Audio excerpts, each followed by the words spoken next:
Welcome everyone. We will get started in just a moment. We're letting everyone join us and we'll pass it to our distinguished partner, Jibby Martinez, who will kick us off. Thanks for being here and being on time. Okay, hi everyone. Sorry, I was on mute, bad mistake. Thanks everyone. Welcome to today's installment of Democracy Partners online training services for organizers. Thank you for joining. We have a great crowd today and we think you will get some great tips today from us, especially from John. Today's topic is public speaking, how to pack a punch with your public speaking. You will hear more about our fabulous instructor, John Neffinger, in a minute. But quickly, I want to mention that this is the second in a series of training sessions that Democracy Partners is offering. We began with a session on spicing up your social media content. Today, we have the public speaking instruction. And 3 weeks from today, please mark your calendars, on May 20th, we will dive into the mysteries of op-eds, how to approach a topic, write it, and pitch it, and then survive rejection. We will have two very special guests, Jill Lawrence, the commentary editor for USA Today, and Margot Friedman, a fabulous media consultant who specializes in op-ed writing. Information about our training session today and the link to today's session, as well as future sessions, will be posted at democracypartners.com.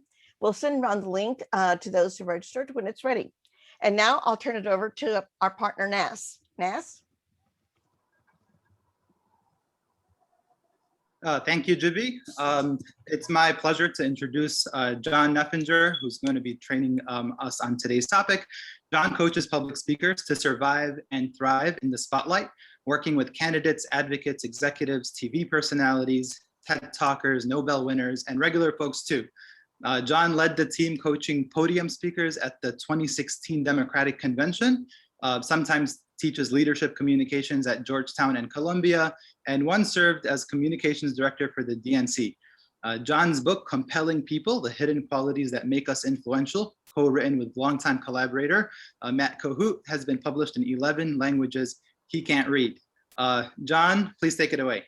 No, thank you so much. And thank you everybody for coming today. I didn't know when we first announced this, whether anybody would find it interesting. And I think it's fair to say we've been pretty overwhelmed by the response, which is great just to make us feel good about ourselves, but also I think a really good sign for the movement broadly, if I may talk about the movement broadly. This is really important stuff, this public speaking stuff.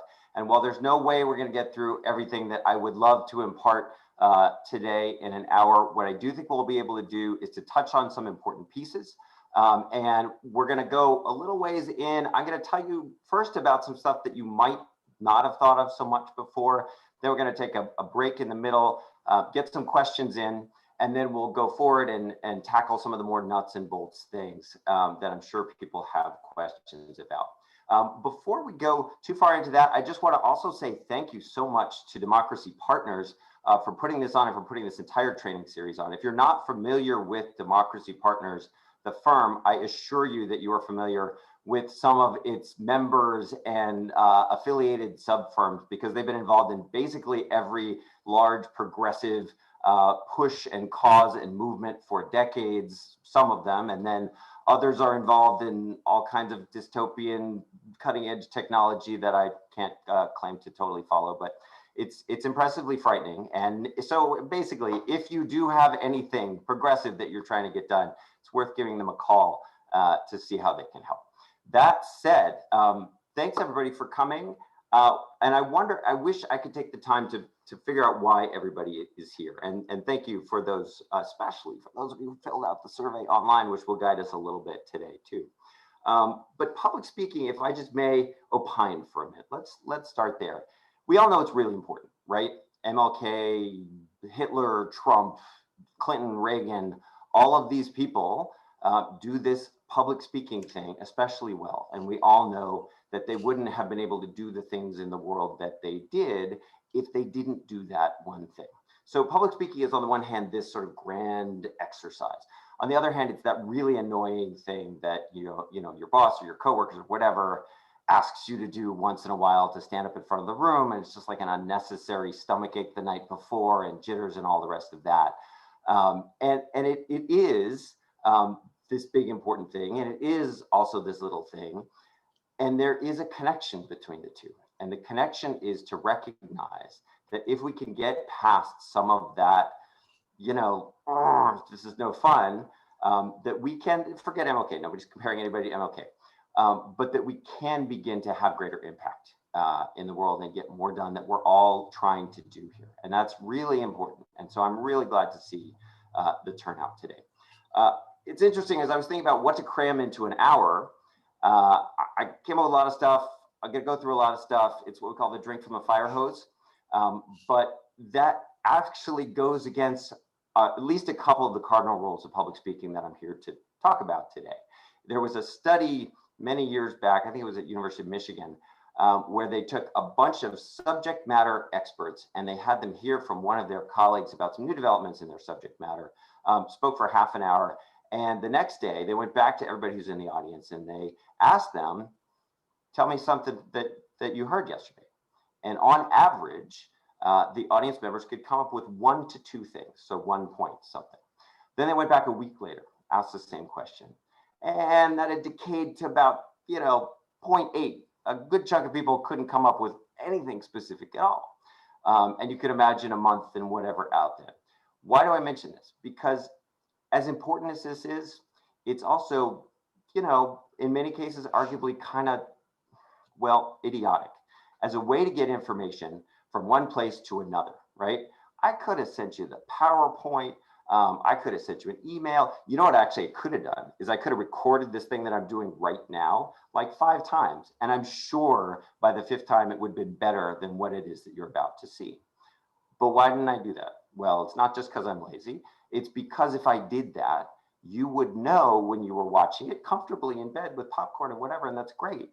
What you would know is that it's not urgent. It's not now. It's not an event that's happening that's shared by a group of people. And that's why we still do public speaking, or at least that's why we should still do public speaking, and why it's still important, because we come together as a group and 99% of us basically turn off. We're not in conversation. We're sort of set to receive. You're watching TV right now, basically. But one person is speaking. And that one person, they are then directing the experience of the entire group. And that is a powerful, powerful human phenomenon that helps define us as a community, depending on what's said and what the reaction is to. Now, that's not to say the audience has no role. The audience has a very important role, and we'll talk a little bit about applause lines and the rest of that kind of stuff later. But just know this is not about information. I mean, this is today, hopefully some information will be transferred, sorry. But really, that's not what this is good for, this public speaking thing. What this public speaking thing is really good for is community definition. It's an emotional thing. It's, if I sent you the bullet points, even if I use lots of fonts and emojis, you wouldn't understand in the same way which parts are important, which parts are subtle, as you would having me actually express myself here. So if this is an emotional event, what is it that we're supposed to be doing at the front of the room? Well, let me talk a little bit about what the science says that audience members generally, your results may differ, but audience members are generally looking for in someone who's speaking to them. And then we're going to talk a little bit about the number one thing that gets in the way, which is that whole, rather being eaten by a shark than being called on to speak in public thing. And then at that point, we may actually take a little bit of a break. But let's start first with, and now somebody mentioned this thing, right? My old dog-eared copy of this book, which spent a lot of time putting together, but it basically was, it's a compendium of learnings from the first decade or so that my partners and I were doing this kind of work. And that actually dovetailed with a whole bunch of research science being done in far-flung universities around the world. But the good news is that the finding is not complicated. The finding is actually pretty simple. And that is when you're at the front of the room, the nonverbal things that you're trying to, and verbal actually too, but the impression that you're trying to leave has 2 pieces to it. One is an impression of strength and competence, that you know what you're talking about and that you're confident in what you're saying, right? That is very important because, frankly, if you're not confident in what you're saying, there's a friend of mine who illustrates this in a way that I'm often tempted to do in these kinds of things, but you'll probably see in a second why I don't. He went to Harvard Business School, and so he gives lectures there every now and then on how to do presenting. And what he loves to do is to stand at the front of the room, fiddling with his slides. You know, he's got a projector, and as it ticks right up to the time when he's supposed to get going, he doesn't stop fiddling with the slides. He keeps fiddling with his slides, and he's moving a little more anxiously and breathing a little more shallowly. And things start to flicker, possibly inappropriate things up on the screen, and he's kind of going like this. And eventually, as people realize this is a thing, a hush falls over the room. And when the hush finally falls, that's when he turns and says, "How's everybody doing?" And then he's into his presentation. Why? What is that about? What he's illustrating really with that is that it's not just the person at the front of the room feeling whatever it is that they're feeling. Everybody in the audience feels whatever's being projected at them by that speaker. And so it's really important, and we'll come back to this in just a minute, that you be able to at least fake being confident and happy to be there at the front of the room. And that happy to be there piece actually goes to the second of the two key things that you're trying to be at the front of the room. One is strong, confident, know your shit, got it together. The other one, though, is empathetic and warm, and that you have some kind of rapport with the audience. You know where they're coming from. You're their kind of people. They're your kind of people. And that warmth makes it just way more enjoyable for everybody. What you don't want to do, though, is do one at the expense of the other. Either be so determined to be strong and directive in what that the warmth goes away, or just so happy to be there and thank you guys that the strength evaporates as well. And so there's this little bit of a balance between the two. And so the first concrete, and you're only going to get one anyway, but that's fine. So the first concrete takeaway I want to give you guys is, what is it that you do with your body physically? Remember, this is an emotional thing that we're doing here. It's not about information transfer. Yeah, you'll say some things and we'll talk about how to make sure that they remember the one thing that you want them to remember out of all the things that you're saying. But let's go to the experience in the room, which is really a lot of what this is about. And so what we're going to do is now is what we call nonverbal vocabulary, where we talk about strength and warmth. And to do this, I may have a little bit of an assistant over here, but I gotta step back for a second. And we are going to take a little bit of a wider angle on. Oh, see, I put on a button-down shirt for the first time in a year for you people, but I'm still in jeans. So what are you gonna do? So the question is this: what do you do with these things? This is kind of like being at the 6th grade dance. When you are at the front of the room, the easy thing to do, and please write this one down, is to cheat. And the cheat is take a pen or a clicker or something, put it in one hand, your non-dominant hand, right? So I'm a right-handed guy. So I'm gonna hold this in my left hand, not one like this though, because you know what I'm gonna do if I choose this one? I'm gonna click it the whole time and you guys are gonna hate me. But assuming this weren't a fountain pen, I can hold this here and then gesture naturally here. And when I'm not speaking, when I'm between paragraphs, my hand's gonna go down. But then when I'm making a big point, I may even raise the pen hand up again too, to make sure I emphasize that. If you're not cheating though, and frankly, if you can do this, if we're really aiming high, being able to do this open-handed, if you can do that confidently, that registers in your audience's lizard brains. And so that is a great thing to do. The way to do that is to pretend, or in this case, don't do this, but I happen to have a ball here, but to pretend you have a ball here, right? And the ball can be this size, it can be this size, I didn't bring one of those.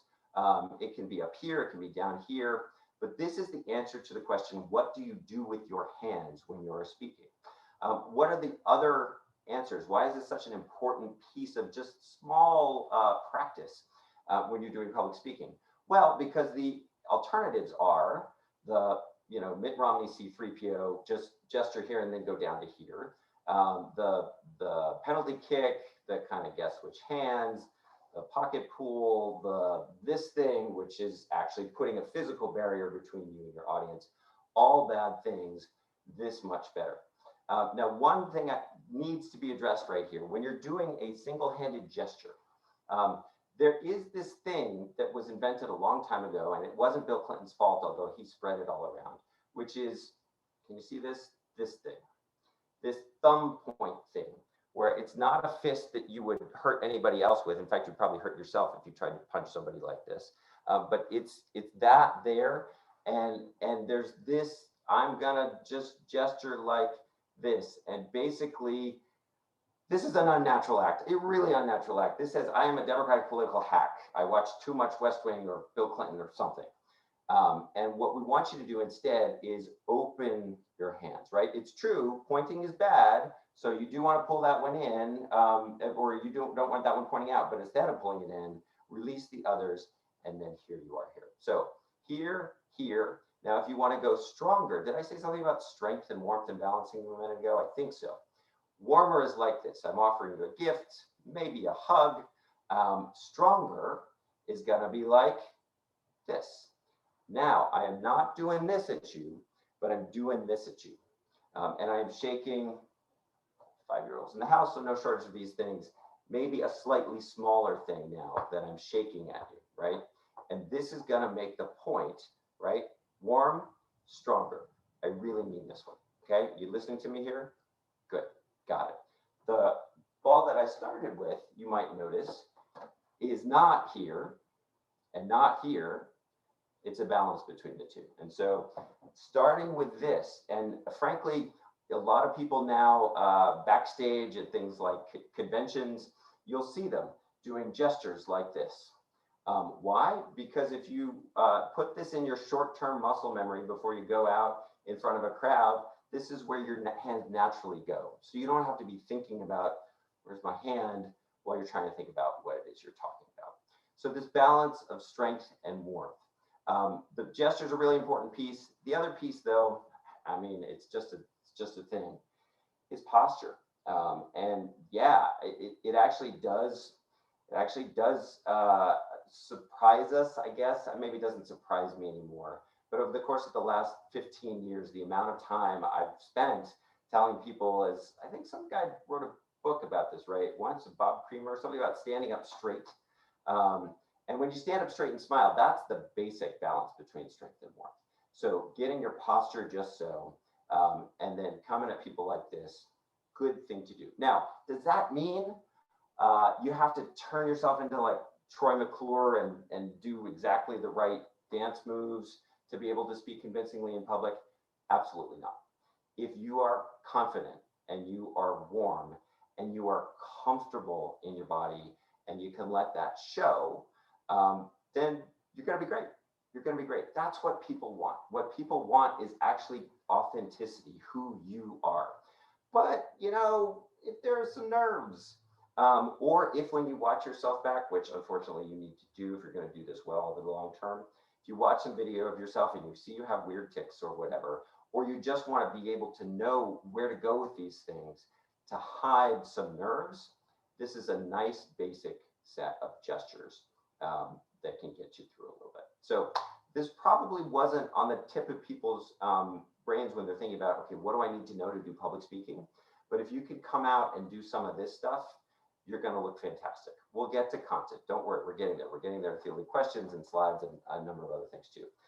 Most relatedly though, right, and I've hinted at it a couple of times already, is this issue of, all right, let's go back over here. This is, all right, we're back. Relatedly though is the issue of anxiety. What do you do? How do you possibly manage this? What, you know, any number of us have terrible stories that we won't repeat here. I almost was going to show you guys a video of, if you want to make yourself feel better, just Google GOP candidate Ohio speech. That should do that. You know, people have meltdowns now and then. The basic lesson of this, aside from the couple of tips that I hope you take away, is that this is important enough to make a practice. And if you're making it a practice, you got to practice. And that means if you do spectacularly well and everybody loves you and jumps up and claps, you still got to practice. That's not necessarily guaranteed to happen the next time.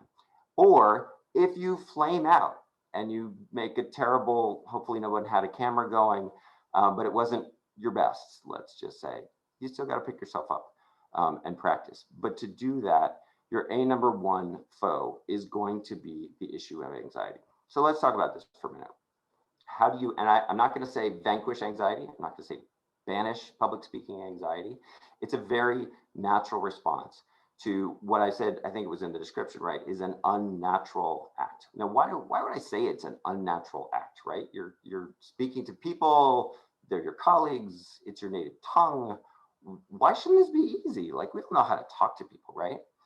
Well, think about it this way. If you're having a conversation with one person or with 2 or 3 people, or maybe even with 4 or 5 people, right, standing around, you are making eye contact directly with a human being, not a Zoom lens, or not a sea of people out there who may or may not be looking at their phones or looking in your general direction. But if they are looking in your general direction, they're probably just looking blankly because you're television to them, right? It's not a conversation.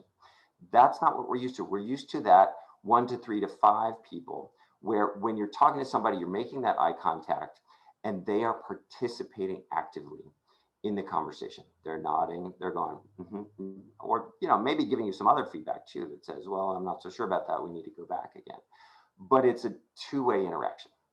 And if you encounter somebody like that, where you're doing a one-on-one conversation or a one-on-3 conversation, where someone is looking at you, but they're looking totally, and you keep talking and you get, right? It doesn't take that much time before you start to get some questions. Does this person hate me? Do they really not get what I'm talking about? Are they totally checked out? And not too long, at least for the sensitive among us, later you start to get a knot in your stomach, even just in a one-on-one interaction. And so basically, if you think about the audience situation, and this is the podium audience, we'll talk a little bit more about Zoom later, multiply that by a whole room full of people who are not necessarily going and giving you all that nice nonverbal encouragement that you're used to in human interaction. So not a natural act. So the first thing you need to know is that when you get nervous about public speaking, don't beat yourself up about it. It's not because you suck. It's not because you're, a loser, or it's not because you're never going to do better than that one time you had to give the poem in front of the class in 4th grade. No, none of that. This is a perfectly natural physical reaction to what it is you're asking your body physically to do. So stop beating yourself up. That's when the wheels come off, by the way. It's when you say, I'll be fine as long as I don't get nervous. Because what's going to happen? Well, you're going to get nervous because that's natural. So then you get nervous about the fact that you got nervous, and then you get nervous about the fact that you got nervous, and then all very bad from there. So what are we going to do about this? 2 different, basically, classes of interventions. One is a physical thing. And so for the first time today, I'm going to ask you guys to actually do something. I wasn't really checking on you when I was flailing around with my balls and all the rest. Sorry. Anyway, you saw it. Anyway, yes, moving on. Here's what I want you to do. I want you to actually stand up and stand back from the screen, and we're going to do a little bit of physical stuff. Now, you're not probably feeling very nervous right now, unless you're thinking like, I don't want everybody to see my room, whatever. But so feel free to turn the camera off. That's fine. But what I want you to do is I want you to follow along with me for the physical things that you can do, especially in like the 5 minutes before you get going, that can really go a long way to make you feel better about stuff. All right, so I'm just going to stand back. I'm not going to move the camera this time. But really, a lot of it is about stretching across your upper chest. Think about when you take a big, deep breath and how relaxing that feels. Go ahead and do it, in fact. This is not a Zen yoga belly Buddha breath. This is it actually pushes the tops of your lung, push up the tops of your chest and stretch out a little bit more than that. You can do windmills. You can do these guys. You can do this thing. I don't know which these things are, but this is really good stuff. This up here, in fact, by moving around, what you're doing is you're telling your body, I feel good, I feel confident, right? What happens when you win the, I don't know, World Series, Nobel Prize, bill passes, whatever? You get into this. It's very natural. And those circuits are in fact so strong, you can run them in reverse. So by doing this, you're sending hormones into your body that are counteracting the, oh, make it stop, get me out of here thing that we naturally feel when it's time to go speak in public. So this thing here, this is a little bit better. Sometimes people just do jumping jacks, but not quite as good. It's the stretching back here and the kind of puffing out the top of your torso here that really does it. Hopefully you can feel that. Can anybody feel that? I don't know if anybody feel that. Anyway, it's good stuff, and you would definitely feel it if you were about to walk on stage in front of a couple hundred people. So that is a big piece of this. If you are just totally losing it, or frankly, even if you're not doing some of this in the restroom, backstage, in the stairwell, whatever that may be, will absolutely help. And, you know, gosh, you know, if you're backstage behind a, you know, or at a Broadway show or something like that, they would add, can I do this? I don't usually do this part, but like, if you were, it's like a barnyard. Not only are people doing this, they're going, whoa, right? And now, okay, sorry, apologize. But why? Because that's the pro move. The pro move is to get your body going physically because it overcomes that other very natural physical response. Okay, so step one, act like a lunatic. We got that. What else can you do to overcome and manage these nerves? Well, a couple of other great things. There's in fact a long list, but we're probably screeching into a break here. So let me just tick through a couple of them, and maybe some of them stick with you. Visualization is a big thing. Joe Montana fan, I wasn't at the time, but he would run every play from scrimmage in his head in the locker room before the game. Or if you're an Olympic athlete, right? You know, you're taking the van up to the top of the hill to practice your ski runs. You've got your hat pulled down over your face, and you're actually looking to line up that first turn past the gate, and like you're just doing the thing. You are doing the thing mentally that you're going to have to do later. And the more times you do it, that counts as practice to your brain without any jeers or boos or actual risk in front of a live audience. That's good stuff. In fact, nowadays, there is a dystopian high-tech version of this, which is virtual reality. And you can actually get, I guess it's goggles. And, you know, like they have the video games where everybody looks just frighteningly real. And there's like a room full of them sitting there looking at their phones while you practice your speech. So there are all kinds of ways to actually experience the thing that you're going to be facing. So at least the novelty is there. Let me give you a couple more of my favorites.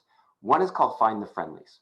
I did mention a few minutes ago that, you know, mostly it's people who are just kind of sitting there like they're watching TV, not giving you anything, right? But here's the thing, in any crowd big enough, there are going to be some people in the audience who are so sensitive to the possibility that you at the front of the room could crash and burn, that they're going to be doing everything they can to help you not do that. Because if you do that, they know that their stomach is going to be in an awful knot, and they don't want to, you know, it's like the last place you want to be in is in a room where the speaker has just screwed it all up. So what are they doing? They're going like, yeah, they're doing like a hyped up version of the nonverbal feedback that you would get in a normal conversation. And so for the beginning, and there's just a hump of nerves right at the beginning there that you're trying to get through just the first couple of minutes. Usually once you're done with that, you ease into it and you realize everything's good. And so for those first couple of minutes, ignore the rest of those SOBs and just look for the friendly people and talk to them. They're your friends. That's a good thing. Last one I want to suggest, and this is especially for podium speeches, or frankly, we can talk about direct to camera later, but for big podium speeches, especially if you're even vaguely musical, like music, have heard music in the past, one of the things you can do is take the first sentence paragraph. And if you know what it is you're going to be talking about, if you know what that exactly sounds like, practice it out loud and record it. And what you're really trying to do is get the intonation just right. So it really sounds gripping, right? It's right. It's your first impression. It's an important thing. And what you do then is you have it and you play it back. And you essentially treat it like your favorite song. So that when you're up there and you're gripping the podium with white knuckles and it's time for you to speak and there's a frog in your throat, you think, oh, what does that sound like? Ah, four score, not that one. But you reproduce exactly what it is that you've been hearing.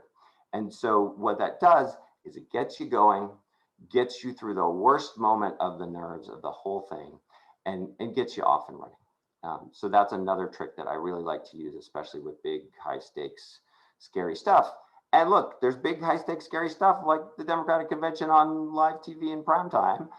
And there's high stakes, scary stuff like your, quarterly report of the TPS reports to your office mates who you may or may not really care what they think, but like we all got our challenges. And so overcoming this, figuring out what works for you and treating it seriously is really good stuff.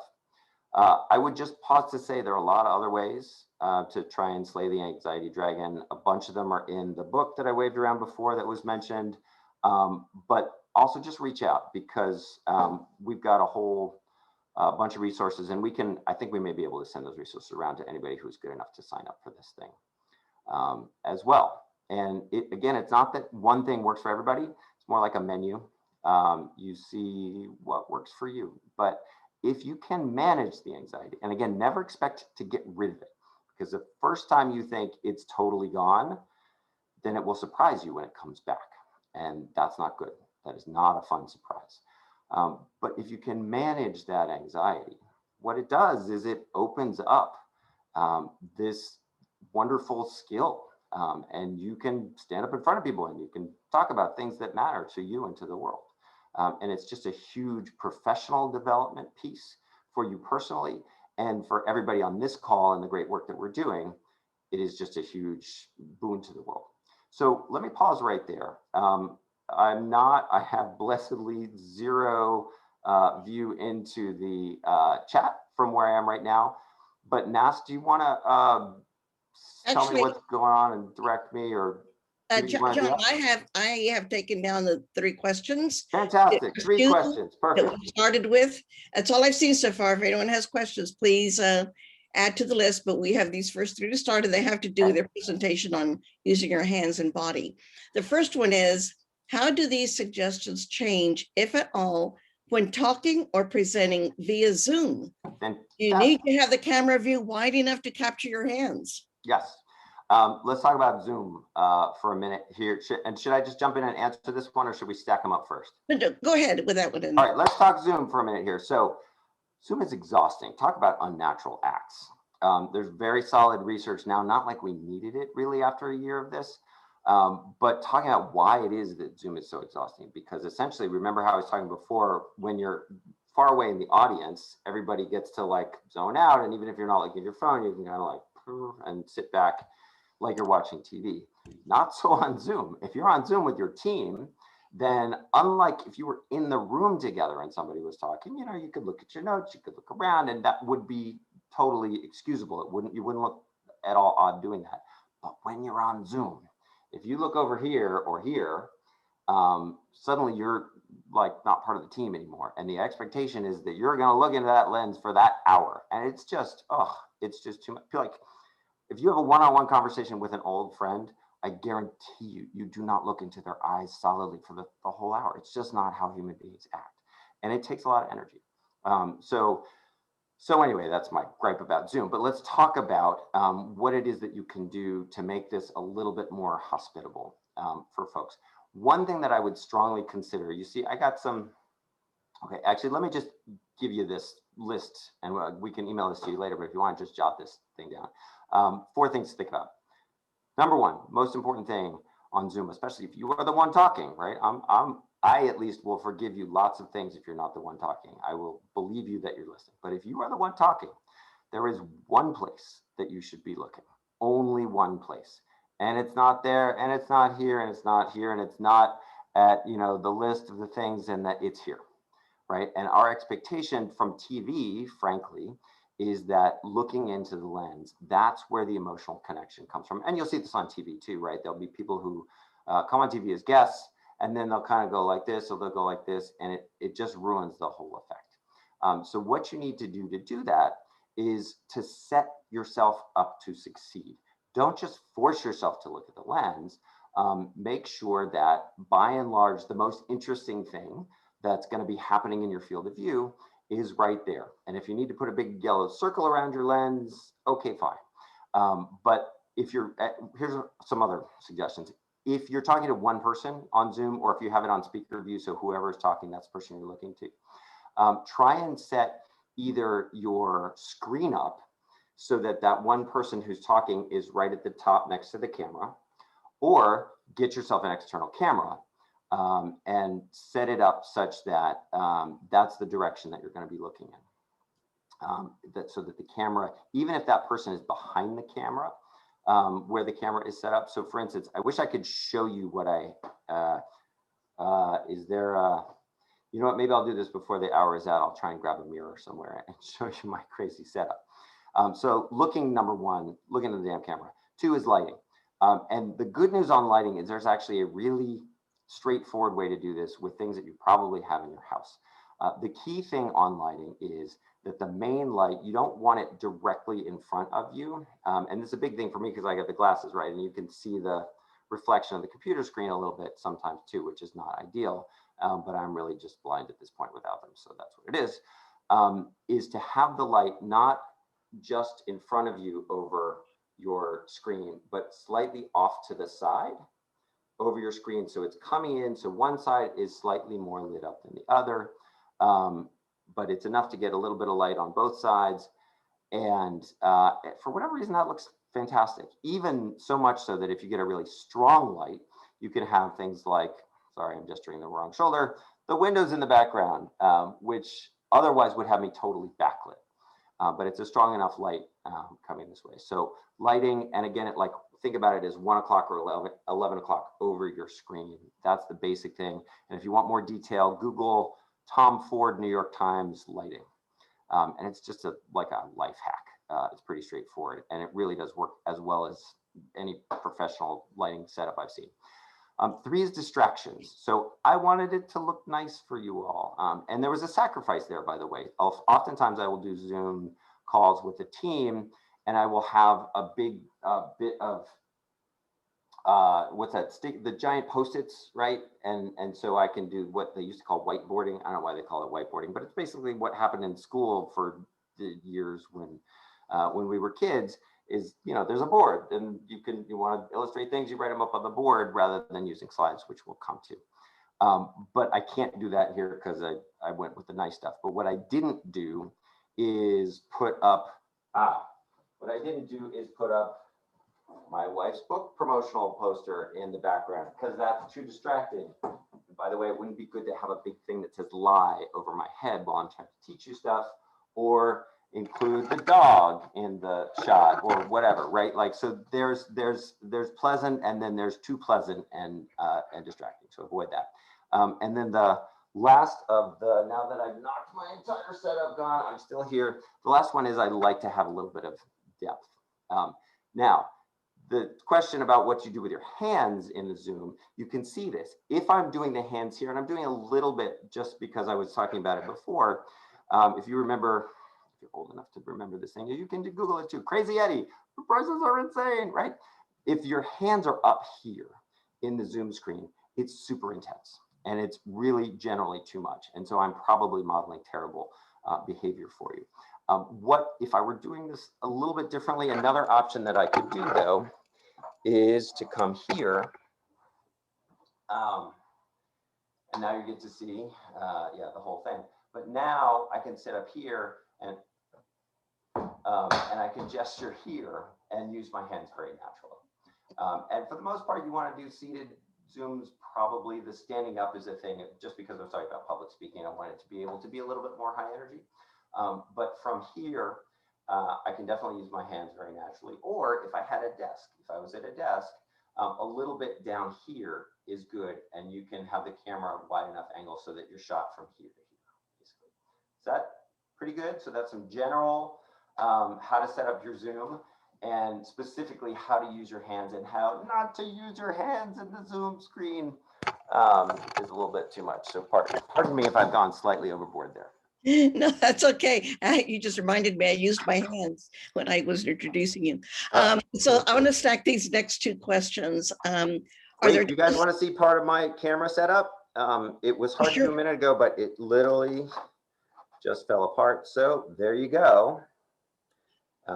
Yes, if you have 5-year-olds in the house, you probably don't have to pay extra for it.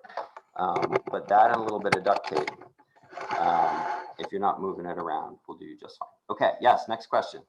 Okay, I'm going to stack the next two questions. Great. One is, are there different strategies for different audiences, e.g. conservative versus progressive, culture, race, gender, age?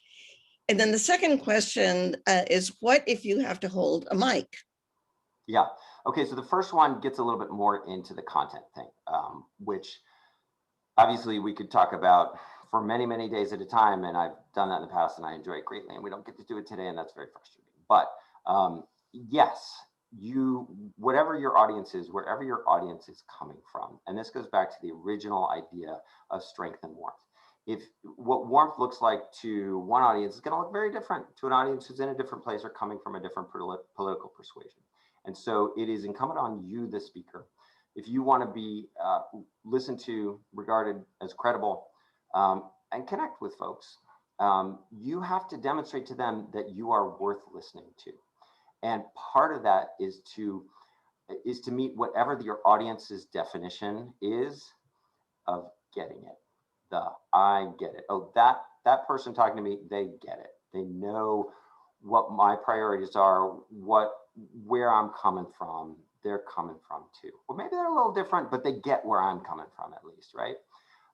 And so absolutely, that orienting yourself towards the audience. And frankly, if you have a message to deliver, I wouldn't lead with it until you've done that work.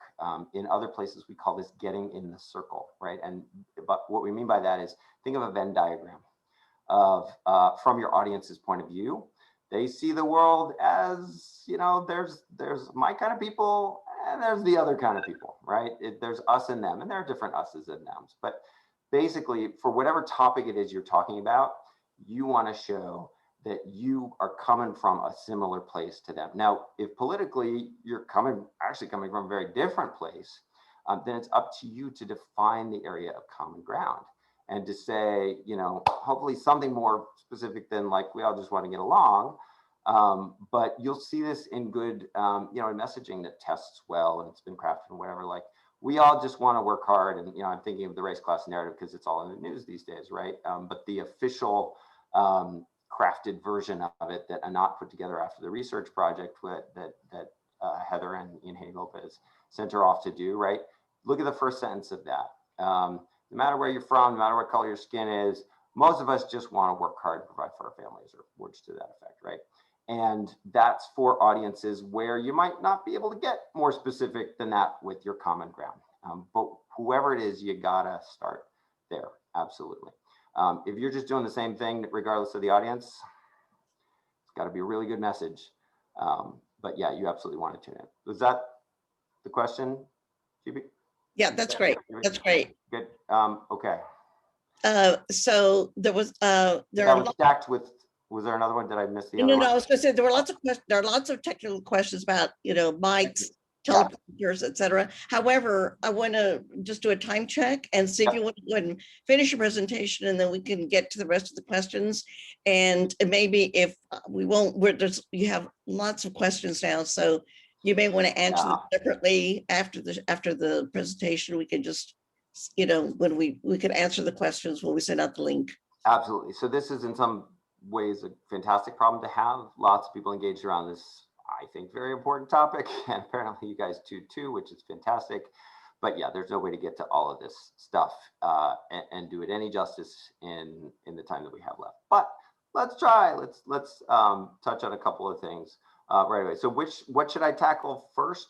You were saying, teleprompters? Was that the question? No. Yeah, well, the previous questioner had asked about what do you do regarding hand gestures if you have a mic? And yes, good. Okay, let me do the mic. Let me do the mic and teleprompter, and then we'll cover cover some other good stuff. And then I will write emails all day long to you wonderful people who showed up for this. I really appreciate it. And it's meaningful. So I will tackle as much as I can of stuff that we can capture in the chat. Mike is actually, here, if I can go back to here for a second. The mic is actually a version of the cheating. And it's actually relatively easy because if this is not a fountain pen, but a mic, I'm going to put it here. I'm not going to put it here. I'm not in a metal band, but I'm going to put it basically here so that people can still see my face. That's an important thing. But it's going to be, if it's directional, it's pointing up here. It's going to pick up what I'm saying. And then I have this hand free to gesture. And then in between, I can drop this down, leave the mic here. I could move it down a little bit and move it back up. But part of what you're trying to do with your hand gestures in this kind of a situation is just not go to the Mitt Romney. What he would do is he would answer the question, look somewhat natural. And then when he got to the end of the question, he had no idea what to do with these things. So he'd go here. Or there's a version of this that we call rabbit hands, which is I'm gesturing as I'm talking and I'm getting to the end of my sentence and I don't know quite what to do with them. So I'm just going to kind of hang out. Very strange, very strange. So you need a resting position, but that's not devoid of any energy at all, right? So that's why, even this, even without something in your hand, having a hand here feels weird. If you look at it hard, looks weird. It actually adds a little bit of energy to my posture. So for the most part, mic is not a terrible thing to have unless you're tripping over the cord, but keep it here so you're not blocking your face. And then it's good. It adds energy to your posture. The other one was, we said mic, and then we said, what was the other thing we said? There was another one that I was going to answer. I'm not doing, okay. What was the other question that had just come up? The teleprompter, very good. So teleprompters used to be these exotic things that, you only saw at super fancy conventions and maybe in a TV studio somewhere like that. Not so much anymore, especially with Zoom. I know just off the top of my head, Democracy Labs has done a couple of teleprompter programs that are basically like, I don't know if skins is the right term, but they work with Zoom. So again, I was talking about where you look. So when you're looking in the direction of the camera, the words are actually, sorry, I'm not grabbing you. So the words are actually right there next to where you want to be looking. And that's really handy. The thing that I would say is, here's the caution. And this is why most of the time during interviews, the interviewer won't share the question in advance with somebody who they're talking about, because they're worried that someone will try and write the answer out and then memorize it and then recite it. Same thing if you have the words in front of you. If you write your whole answer out and then you read it out, even if you read it out with a little bit of feeling, by and large, people can tell, we can tell the difference between someone who's reading and someone who's just talking, because they are different mental activities and they have different sets of nonverbal behavior that go with them. And we can just tell for the most part. You can tell when somebody's reading. And in this day and age, authenticity is just so much more valuable than almost any fancy wordsmithing you can do, that there may be a couple of key phrases that you want to make sure that you hit. And you can work them naturally into sentences as you are talking, but you don't want to script the entire thing and then try and learn to deliver it masterfully, unless you have all the time in the world or you're a master thespian, and that's what you do. Some people do that effectively, but it takes a lot more work in advance to create a natural effect. John, I don't know how much more of your presentation you have, but there is one question pending here that might relate to a lot of people on this call if they deal with policy or political debates. And one is, do you have any tips for handling public speaking in a debate style setting? Oh my gosh. Well, this one's easy because I can just send you the memo that Ron Klain and I wrote that circulated among Democratic campaigns, or it circulates every cycle now. So we generally update it after each cycle. And it's literally got 10 pages with 40 tips on it. So that one I can send around. And I should probably just leave that there because that's a whole other can of worms. Great. And another one is, what would you recommend for breath work, breathing? I always find mine getting very shallow and quick before I realize it's even happening. Yes. And it's so important because there's a lot, I remember I was saying before, so do this with your hands and people will not know that you're terrified of them. But your voice can give you away too. And it can be one of the harder things to do. I mean, look, deep breaths are almost always a good idea, but there are exercises that you can do that really do go a long way. And while I'm reluctant to burn 3 of our last 9 minutes doing this, but it's so good. I kind of want to let's do just a couple of minutes of this. Anyway, so there's a video that if you've taken an hour with me, if it's not the, TPS reports thing, if it's actually a big podium speech kind of a challenge that you're facing, I would strongly recommend that early on, when that comes on your calendar, take a half an hour and watch. Seriously, pop the popcorn, watch. It's very entertaining. It's ancient. It's from like Thatcher's Britain in the early 80s. And it's called claptrap, which is a word that you may be familiar with, sounds slightly archaic. Literally what it means is stuff you say at the podium to get people to clap for whatever, regardless of what the content is. And there's research on this. And there's research that says, here's how you get people to clap. And there's research that says, here's how you persuade them. And this is just stuff that used to get taught in college, right? It was your rhetoric class. And not only do we not get it taught in college, even in our kind of premier training settings within the progressive movement, this is just not stuff that we share. And it's there for the use. So Nick, if you could go ahead and play us just like a couple minutes, I'll stop you. But this is, I thought of all the different people that we could, speeches that we could highlight and all the fantastic, and Stacey Abrams and Ann Richards and all these people. This is the one I want you to see a couple minutes of. The thought of standing up in front of 400 to 500 people scares the living daylights out of me. But I feel I'm determined enough perhaps to get up there and do it. And that's what I've got to do. With the help of Cicely Berry and Dr. Atkinson, Anne rewrote the start of her speech to match the mood of conference. Now, all she had to do was deliver. Anne Brennan, Barnsley SDP. Madam President, I feel very unequal in this debate. I've been through the background paper and I hardly understand a word of it. Did we lose sound? Imagine knocking on people's doors in King's Cross and preaching the word with this.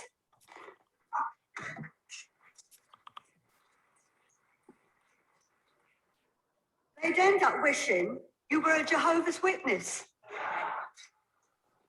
I don't know why we're losing the applause in the audio. Let me break in here. Yeah, great. Thank you, Nick. So that's my teaser trailer for this video that I hope you guys do find time to watch. It's sitting there on YouTube. And what it does is it goes through, this is a person who just wanted to get involved in politics, like a lot of people did very recently, read all the backgrounds of all the different parties, said, oh, SDP, that's for me. But it turns out from a very different. You're gonna you have a meeting in 5 minutes. But from a very different place. And so she got vocal coaching and she got speech writing coaching from the makers of this documentary, who wanted to figure out how do you get people to clap. And it worked out incredibly well for her, and it's fun, and it's again the kind of stuff that we can do. There's a book here and a book there, and I would love to talk to anybody more about this. Okay, with our last couple of minutes, I would propose, unless there's a really good question, to do 2 quick things. One is a big point I want to make. Let me end on that. And the second one is slides, because in many situations, if you're going to be doing public speaking these days, it's going to involve a deck or slides. And there's a really important point to be made about those, and a really relatively straightforward way to do them better. So Nick, if I can, let's go to this slide deck. And so just really quickly on slides, you'll see our first slide here is blank. Why is that? Because what I want to convey to you is, yes, we think slides are great because essentially they're our speaker notes. And we will put up the slides and then we will read the slides and it will be fine and we don't have to be nervous about anything. And yet you can do that. But remember how I mentioned how inefficient a way to get information is from point A to point B? If you're doing that, you are completely obliterating the purpose of the kind of communal gathering, and having this be an emotional experience for a group that is meaningful. Instead, what I want you to do is I want you to own that you are the storyteller and you are not there in service of the slides. The slides are there in service of you, but you don't actually have to change the slides to make that work. So I want to start first with just a few slides that are not a presentation deck. And we should be clear that a presentation deck is not the same thing as a standalone deck or a leave behind deck that are basically supposed to be self-explanatory. A presentation deck should not be self-explanatory, because if it's self-explanatory, every time you show somebody a slide, they're going to read over the slide and then they're going to go right back to their phone. And you lost them. And there's no connection between you and the audience. So first I'm going to start with this deck that we call, it's sort of like move the dot, where you take take the bullet from the end of the sentence, or the period from the end of the sentence, and you make it a bullet point. But basically everything you want to say is on the slide. You can still gloss slides like that, even if they're terrible and they are not a presentation deck, by talking over it and just pointing to a couple of things on the deck that you actually want people to pay attention to, even if there's way too many words. So before I say click, and here's the key thing, let's walk through my strategy here. So I'm going to lay out the strategy for you, and you can get this slide, we'll send it to you, and then we'll show you how it works with a deck like that that's way too dense and meant to be more self-explanatory. So first click, and let's look at the strategy. So here's how we're going to work through this. Before I show you each slide, I'm going to introduce it. I'm going to introduce the topic. I'm going to talk about it. I'm going to say, here's where we're going. Only then am I going to click and show you this new bit of information that's going to hit your retinas, and we are all visual creatures. So that is where your audience's attention will go as soon as you show them a new slide. In that initial moment, my challenge as the speaker is to stay relevant, because people are looking at what you're showing them, and they're not going to be looking at you anymore. What they might be doing, though, is listening to your voice if what you're describing is helping them process the thing you just showed them. So it's a visual orientation challenge. And that's what you're doing. You're not clicking first and then saying, okay, so what do I want to talk about here? You are introducing the topic so that it tees up what you're about to show them. Only then do you click, and then you spend the initial few seconds there showing them what they're looking at there. Then we're actually talking about the slide. I'm going to talk about what's on the slide. I'm going to make sure that there's something that's not on the slide, so I am not redundant. And then I'm going to give them some sense of the takeaway before I introduce the next slide. Let's do this super quick. Nick, go ahead, click. Did I introduce it? Okay, so this is the plot. They're going to try and make it, so cast your mind back 6 months. Did I introduce this one? Oh, I introduced it as just a terrible wordy slide. Okay, so maybe I just broke my own rule there. But the idea is there are way too many words on this.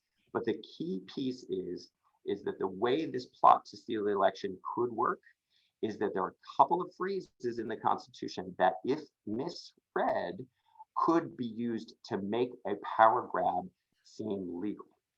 And this is, take a look at the bold phrase here in this first bullet point: in such manner as the legislature thereof may direct. Basically, there's a phrase in the Constitution that makes it sound like state legislatures, many of which in swing states, as we know, are controlled by Republicans, can kind of decide for themselves how the electors get sent to the Electoral College.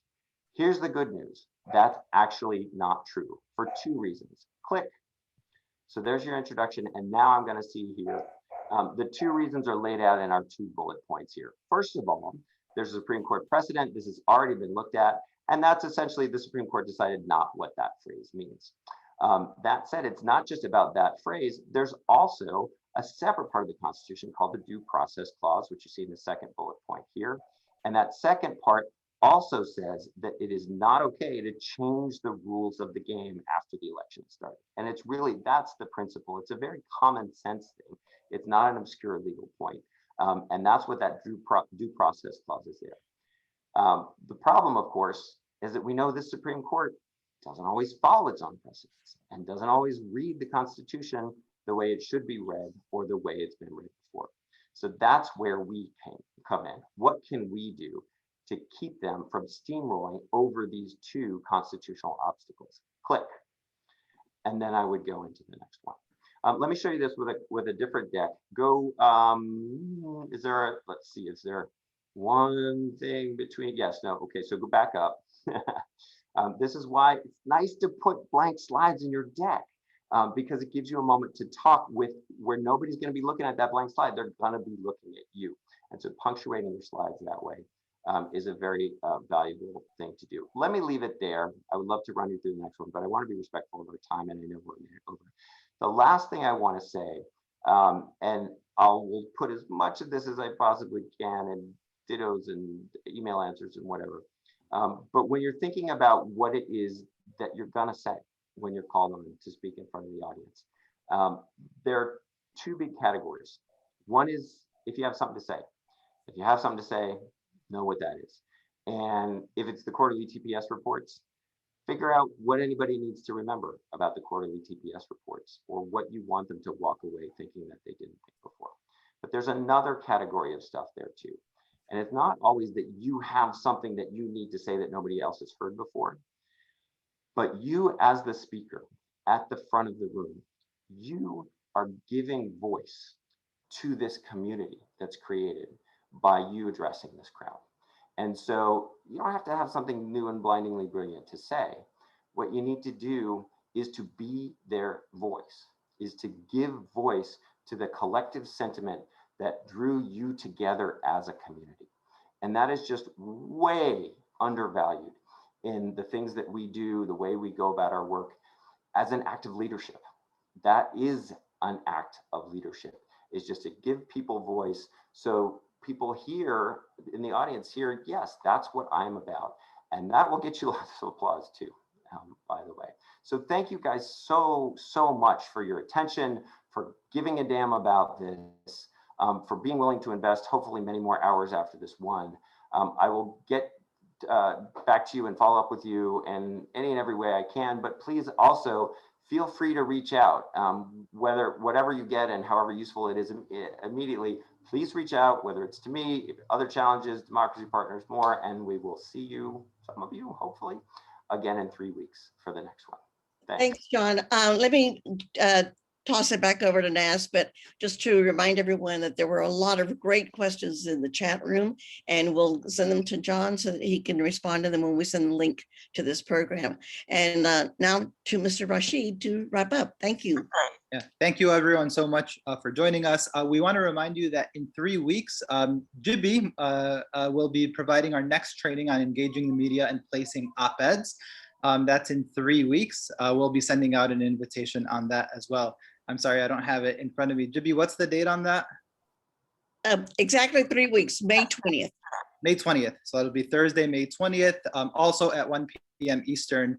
So we encourage you to sign up for that. Please don't forget to fill out the survey that we posted in the chat so that we can incorporate your feedback for future trainings. So with that, we will close for today. Have a good day, everyone.